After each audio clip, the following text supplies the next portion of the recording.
राम राम मंडळी. महाराष्ट्रातील कुस्ती विश्वात सध्या हिंद केसरी स्पर्धेच्या पार्श्वभूमीवर एक महत्वाचा आणि चर्चेचा विषय समोर आलेला आहे. मंडळी, काही दिवसापूर्वी आपण या स्पर्धेबाबत माहिती घेतली होती.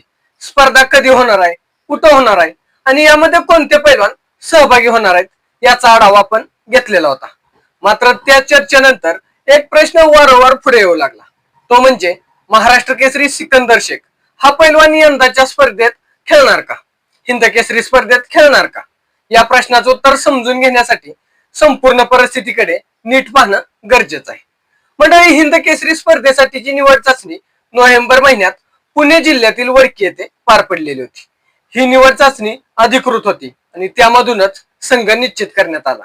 त्यावेळी सिकंदर शेख काही कारणास्तव या निवड चाचणीत सहभागी झाला नव्हता. त्यामुळे नियमांच्या चौकटीत पाहिलं तर त्याचं नाव अंतिम संघामध्ये नाही समावेश केलेला नाही. ही वस्तुस्थिती आहे.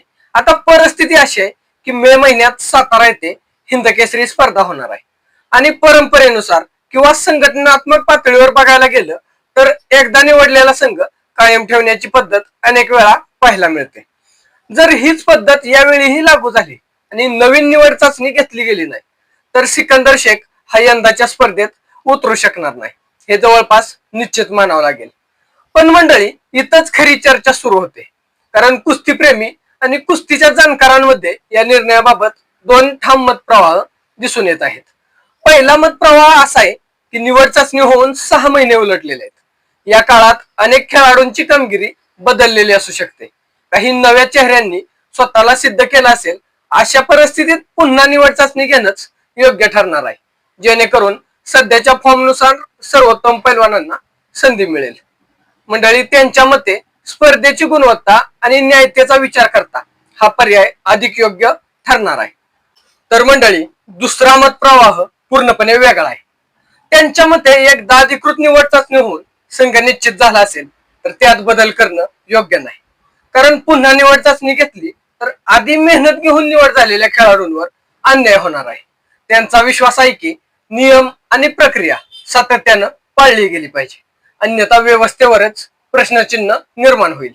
मंडळी, या दोन्ही बाजूंचं विश्लेषण केलं तर दोन्हीकडे आपापले ठोस मुद्दे आहेत.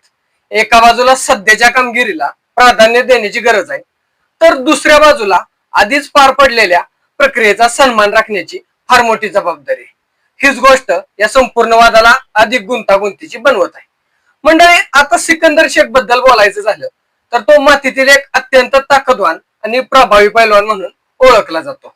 सिकंदर शेखचा वेग, त्याची टेक्निक आणि त्याचा आक्रमक खेळ यामुळे तो प्रेक्षकांचा आवडता पैलवान ठरलेला आहे.